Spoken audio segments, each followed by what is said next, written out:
안녕하세요. 세상의 직업을 까서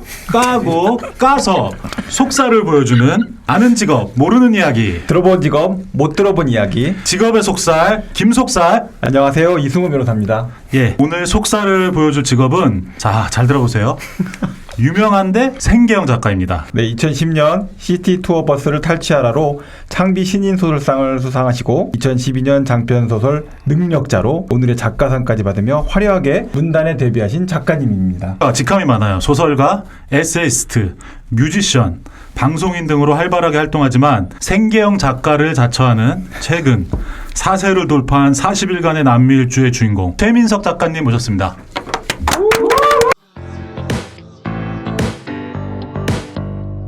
안녕하세요. 반갑습니다. 최민석입니다. 생계형 작가라는 표현을 쓰고 계세요. 네. 혹시 그 엄살이세요? 아니면 뭐 진짜 리얼입니까? 모든 노동자는 생계형 아닙니까? 상대적으로 변호사나 회계사는 고소득 전문직이잖아요. 그런데 이 변호사라는 직업을 버리면 생계가 해결됩니까? 안 되죠. 그럼 생계형인 거죠. 네, 마찬가지로 모든 노동자는 생계를 위해서 일을 하는 거죠. 공식 질문에 앞서서 네. 제가 이제 궁금했던 게 글을 발로 쓰시는 게 아닌가.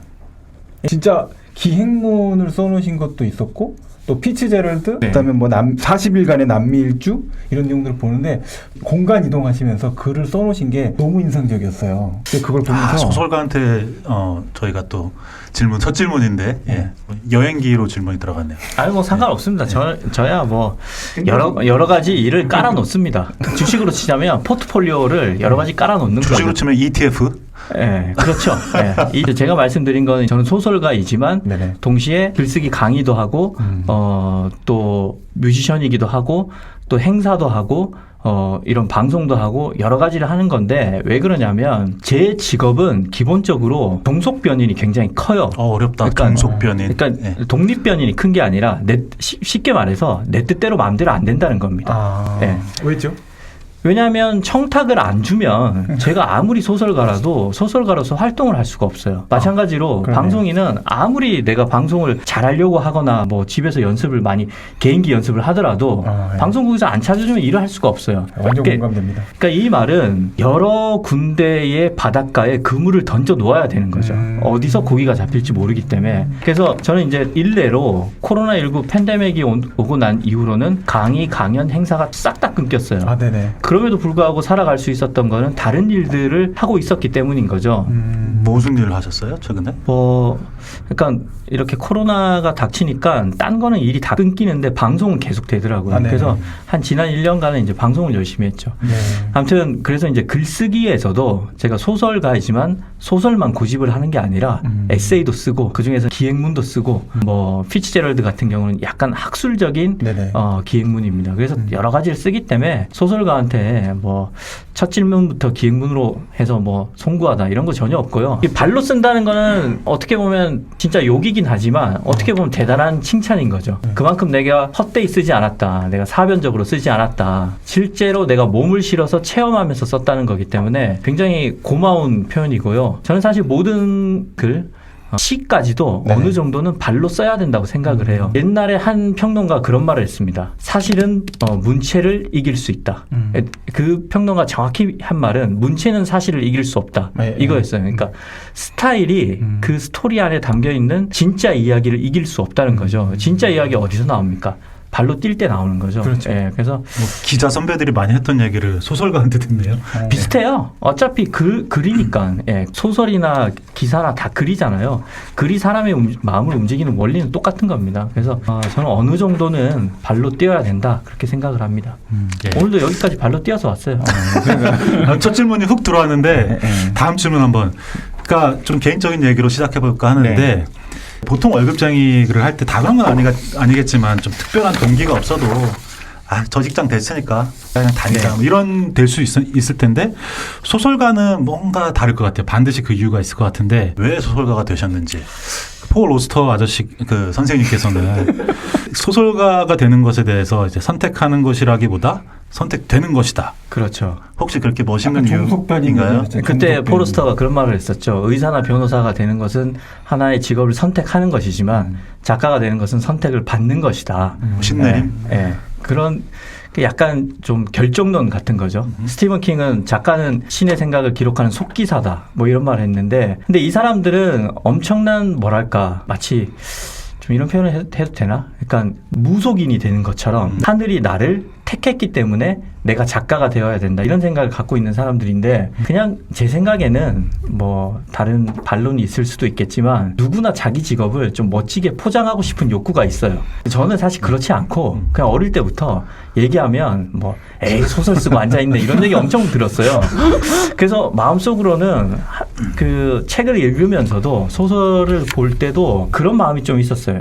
뭐 재밌기도 한데 이 정도면 나도 좀 써도 될 것 같은데 그런 마음이 있다가 저도 이제 직장 생활을 한 3년 정도 했는데 네. 원치 않는 부서로 발령을 받으면서 이참에 아니 맨날 소설 쓰고 앉아있네 얘기 들었는데 이참에 한번 본격적으로 소설 써볼까? 그러면서 시작을 해서 이제 단편 소설 공모전이죠. 거기에 보냈는데 당선이 되어서 소설가로서의 길을 걸었는데 그게 긴 불행의 시작일 줄은 그때는 몰랐어요. 제가 읽을 때는 네. 재미가 어떻게 보면 주된 목적이 되는 경우가 많은 것 같아요. 근데 소설가로서 또 소설을 쓰는 입장에 있으시잖아요. 그러면 독자에게 재미 외에 다른 어떤 이유를 제공해 주시거나 또는 어떤 다른 이유가 있다 생각하시는 게 있는지 좀 궁금하기도 해요. 인생은 짧고 우리의 그 삶은 한 가지밖에 없습니다. 우리가 다른 삶을 살아볼 수 있다고 해보면 기껏 한다는 게 직업을 바꾸는 것 정도 네네네. 아니면 좀 더 적극적이라면 아내를 바꾸는 거. 그렇죠. 이혼을 하고 제가 그 얘기 하려고 했어요. 그러니까 이혼을 하고 뭐 새 가정을 꾸리는 것 네네네. 이게 굉장히 적극적인 거죠. 아니면 뭐 아무리 적극적이라고 해도 내가 죽었다가 다시 살아난 이 환생수를 부릴 수 없습니다. 그렇죠. 결국은 내가 다른 삶을 살아본다는 것은 상상을 해보는 것이에요. 그러니까 가장 쉽게 상상을 해볼 수 있는 게 뭐냐? 영화를 한 편 보는 거죠. 그죠. 근데 영화는 상상력이 제한된 매체입니다. 네네네. 왜냐하면 그림이 내 눈앞에 펼쳐지잖아요. 그 영화는 자기만의 속도로 흘러갑니다. 예. 영화 흘러가는데 내가 극장에서 잠깐 나 생각할래. 그러면서 화면 딱 터치해놓고 멈춰놓고 나라면 이렇게 할 텐데 다시 터치하고 이거 못합니다. 못하죠. 그러니까 적극적으로 내가 다른 사람의 삶을 상상해 볼 수 있는 게 바로 소설인 거죠. 그래서 내가 저런 삶을 살았더라면 어땠을까? 내가 살인자라면 어땠을까? 내가 로펌의 변호사라면 어땠을까? 이런 것을 상상해 볼 수 있는 게 소설이고 순문학은 대부분의 결론이 실패로 귀결됩니다. 독자를 그렇게- 싫어하는데 그런 거. 그렇죠. 근데 뭐 해피엔딩으로 끝나면 그 장르 문학에서는 장르 소설에서는 그런 게 많은데 순문학 독자들은 그런 것도 싫어해요. 세속적이란 거. 실패해야 제맛이다. 소설은 주인공이 실패해야 제맛이라고 느끼거든요. 그래서 그 실패를 통한 반면교사, 그다음 실패를 통한 위로. 지금 PD님이 얘기했잖아요. 위로가 되지. 네. 네. 우리 그게 피디님은 남 안 되는 걸 보면 위로를 받아요. 맞아요. 그게 바로 카타르시스예요. 소설은 그런 재미를 주는 거죠. 여기서 한 가지만 좀 잠깐 더 여쭤볼게요. 독자 네. 관점에서. 소설을 읽기 힘들어하는 사람들이 요새 굉장히 많아요. 네. 저도 그렇고요. 이게 인내심이 무너진 건지 뭔지 모르겠어요. 소설을 읽기 어려워진 성인들을 위해서 뭐 조언을 좀 간단하게라도 해주신다면. 저 그 질문 많이 받는데요. 네네. 첫 번째 제 대답은 명확한데 소설 읽기가 어려운데 소설을 읽기 위해서 그 벽을 뛰어넘을 필요가 없습니다. 인생에서 소설이 반드시 필요한 게 아니에요. 아, 그래요? 이거는 마치 옛날부터 우리 부모 세대들이 야, 너 책 안 읽어서 뭐 할래? 그 말은 옛날에는 우리가 지식과 정보와 감동을 얻을 수 있는 주요 수단이 책이었습니다. 네네. 그러한 집중력으로 유튜브를 본다든지 지금처럼 직업의 속살을 본다든지 유튜브 열심히 보세요, 네, 여러분. 좋아요 누르고 구독 네. 누르고 구독수 눌러서 김속살의 가면을 벗겨야죠. 그러니까 요즘은 유튜브도 있고 네네. 다른 영상 매체도 있고 네. 아니면 오디오 매체도 있고 뭔가 내가 어떤가에 몰입을 해서 얻으면 됩니다.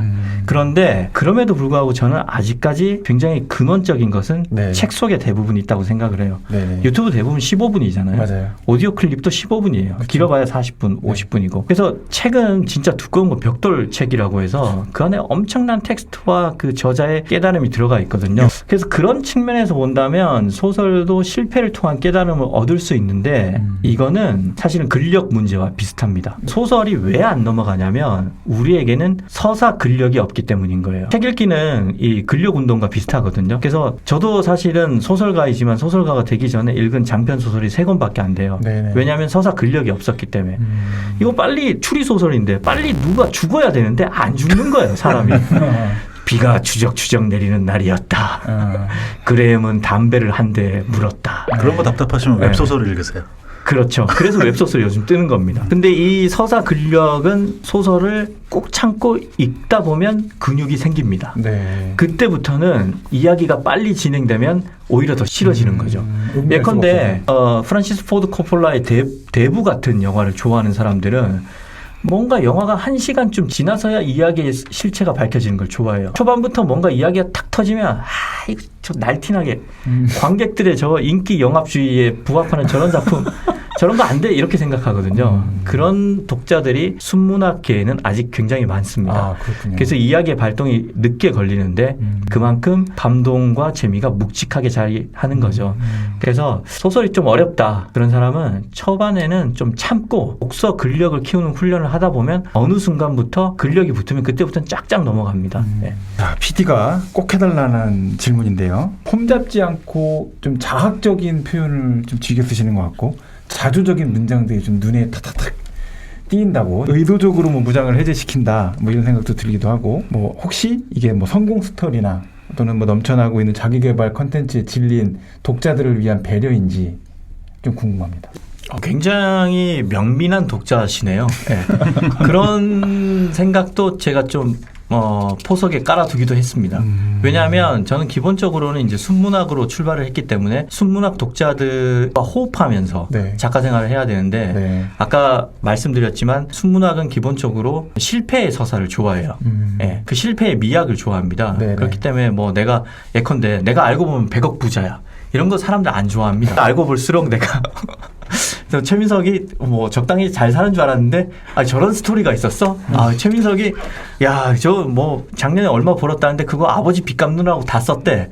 그러면 이거 도서관에서 빌려 읽을 거 야, 내가 하나 사주자. 이렇게 되거든요. 슬픔의 서사. 농담 삼아 말씀드렸지만 네. 약간 그런 생각도 있고 동시에 이게 이제 핵심, 이게 진짜인데, 저는 기본적으로 작가가 되는 사람들은 마음속에 좀 시니컬한 기질이 있다고 생각을 해요. 네. 그러니까 어떠한 면에서 긍정적인 면보다는 개선해야 될 점, 좀 고쳤으면 좋을 점, 이런 것들을 먼저 보거든요. 네네. 그렇기 때문에 글을 쓴다고 생각해요. 네네. 그 말은 내 안에 자랑하고 싶은 게 있다면, 내 안에 내가 반성하고 싶고, 내가 스스로 생각하기에 한심한 것이 있다면, 이런데 후자 쪽에 좀 더 주목을 하는 거죠. 그러다 보니까 자학이 나오고 그런 것 같은데 제가 그 비판 많이 들었거든요.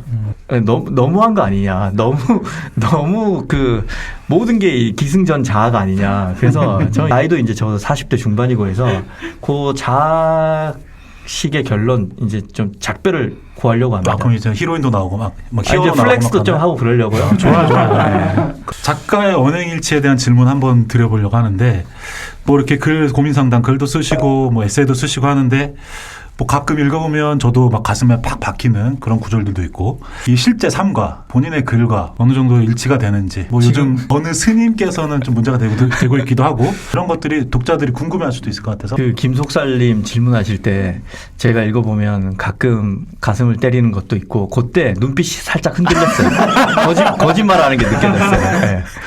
그 바로 말씀드리려다가 멘트 물릴까봐 참았고요. 글과 작가가 일치하느냐 혹은 일치하지 않느냐 저는 둘 다 존재한다고 생각을 해요. 그러니까 저는 지금까지는 글과 사람이 좀 일치하는 사람이었어요. 예컨대 제가 글쓰기 강의 시간에도 얘기를 하는데 종종 A라는 작가, 이건 실명은 아니고 A라는 작가를 만나보면 글은 굉장히 따뜻하고 사람들에 대한 연민이 있는데 실제로 만나보면 굉장히 농담을 많이 하고 굉장히 시니컬한 구석이 있어요. 그런데 그렇다면 이 사람은 글을 쓸 때 거짓말을 하는 건가? 전 그게 아니라고 봐요. 왜냐하면 이 글을 쓸 때 우리 안에 있는 여러 가지 자아 중에서 하나에 집중을 해서 작가는 씁니다. 그러니까 내 안에 빌 브라이슨 같은 자아도 있고 제 안에 파울로 코엘류 같은 자아도 있고 제 안에 신영복 교수 같은 자아도 있겠죠. 근데 저를 예컨대 말씀을 드리자면 저는 데뷔해서 지금까지는 약간 빌 브라이슨 같은 유머러스하고 시니컬한 그 자학하는 유머의 자아를 끄집어냈어요. 근데 사람들이 저를 만나보면 그래요. 최민석 씨 의외로 진지하네요. 그리고 뭐 최민석 씨 뭐 전혀 계획 없이 사는 줄 알았는데 의외로 계획이 있네요. 보험도 드시고요. 그 말은 뭐냐면 내가 내 안에 있는 희극적인 요소에 집중을 해서 썼다는 거죠. 그래. 근데 저는 전체적으로 보자면 제 글과 저라는 실제 자아는 어느 정도 일치하고 겹친다고 봐요. 저 같은 작가가 예컨대 김중력 같은 작가예요. 중혁이 형도 보면 농담 많이 하고 뭐 그래요.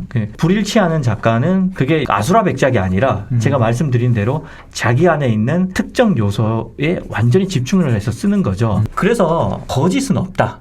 그냥 어디에 더 집중을 하느냐 아니면 내 안에 어떤 특정 요소가 더 많냐 이 차이점인데 작가 생활을 계속 하다 보면 하나의 요소가 바닥납니다. 저는 요즘 제 안에 있는 유머가 바닥난 걸 느껴요. 그래서 쓸 때 조금 더 진지한 쪽으로 옮겨가기도 하고 전업 작가를 오래 하다 보면 여러 군데서 청탁이 오잖아요. 그러면 이제 거기에 끼워 맞춰서 조금씩 쓰기도 하고 뭐 과장하기도 하고 그러거든요. 어떨 때는 약간씩 이제 에세이인데도 좀 양념을 그 예능용으로 MSG를 많이 치기도 하고 그래서 그러다 보면 글 쓰는 자아와 실제 자아가 조금씩 멀어지기도 하는 거죠. 예. 그래서 작가 생활을 오래 하다 보면 그 시간은 다 오기 마련이다. 저도 이제 글과 삶이 불일치하는 단계로 접어들고 있다. 기사나 뭐 칼럼, 에세이 네. 이런 것들은 경험이나 이제 인터뷰 뭐 그런 걸 갖고 쓰시는 거니까. 근데 픽션이라는 거는 세상에 없는 이야기를 이렇게 만들어내시는 거잖아요. 처음에 어떻게 이걸 처음에 접근을 하시는 건지. 일단 저는 작가 선택론 이거 믿지 않습니다. 예, 그거는 그냥 좀 있어 보이려고 하는 말이라고 생각을 하고요. 그런 차원에서 무라카미 하루키가 자기 왜 작가가 됐냐 했을 때 맨날 하는 말이 있어요. 네. 나는 옛날 어느 날 진구 구장에서 야쿠르트 스왈로즈가 시원하게 때린 이루타가 날아가는 걸 보는 순간 소설가가 되기로 결심을 했다. 있어 보이는 말인데 네. 되게 황당한 말이잖아요. 그 전까지 소설가가 되고 싶은 마음이 없었는데 갑자기 날아가는 이루타를 보고 그래 결심했어. 이게 안 되는 거잖아요. 그러니까 그때 마침 이루타가 날아갔겠죠. 시원하게 터지면서 아 그래 저렇게 이루타처럼 하늘을 쭉쭉 뻗는 삶을 살아야지. 그게 뭘까? 그래 원래 난 소설 쓰고 싶었잖아. 뭐 이건데 그걸 다 빼놓고 얘기한 거죠. 아무튼 그 이야기로 돌아와서 그 사람들이 하는 착각 중에 하나가 픽션이 무에서 유로 창조하는 거라고 생각을 해요. 아닙니다. 네. 픽션은 대부분의 우리 삶에 기반하고 있습니다. 그러니까 모든 사람들의 삶 속에 장편 소설 한 권 분량의 이야기는 있어요. 변호사님이 법조인으로서 살아오면서 겪은 여러 가지 사건을 묶으면 한 권의 장편 소설이 나오죠. 김속살님이 속하셨던 그 직업계에서 지금 뭐 여러 직업을 아니 왜 당황하시죠? 여러 직업을 가진 사람들을 인터뷰하시잖아요. 이 사람들 통해서 속살님께서 들은 그 많은 이야기들로 가공을 하면 장편 소설 하나가 나오는 거죠. 그럼 그래서 작가님께서 이런 거 진행하시면 되게 큰 도움이 되실 것 같은데요? 아 그렇죠. 저 뭐 아주 꿀 빠는 거죠. 좋았어. 예. 아무튼 그래서 픽션이라는 것은 기본적으로 우리 생활에서 출발을 한다. 그렇다면 어느 정도의 가공이 들어가는 건데 결국은 픽션을 만들어낸다는 것은 이 가공을 하는 재주가 있다는 겁니다. 예. 그래서 누구나 할 수 있고 근데 어느 정도 재미있는 픽션 즉 가공은 모두가 할 수 있다고 봐요. 글쓰기의 기술을 습득을 하면. 네네. 그런데 진짜 세상에서 누구도 생각 못한 픽션 진짜 뭔가 세상을 뒤집어 놓을 픽션 그거는 어느 정도의 천재성이 있어야 가능하다고 생각을 합니다. 예. 역으로 말하자면 보편적인 재미를 주는 픽션은 노력을 하면 쓸 수 있다는 거죠. 그 가공의 기술 되게 궁금하네요. 나중에 좀 뒷부분에 좀 말씀 좀 그거는 해주세요. 이제 글쓰기의 본격적인 잔기술이라고 제 인스타그램에 오면 종종 광고가 올라옵니다. 네네네.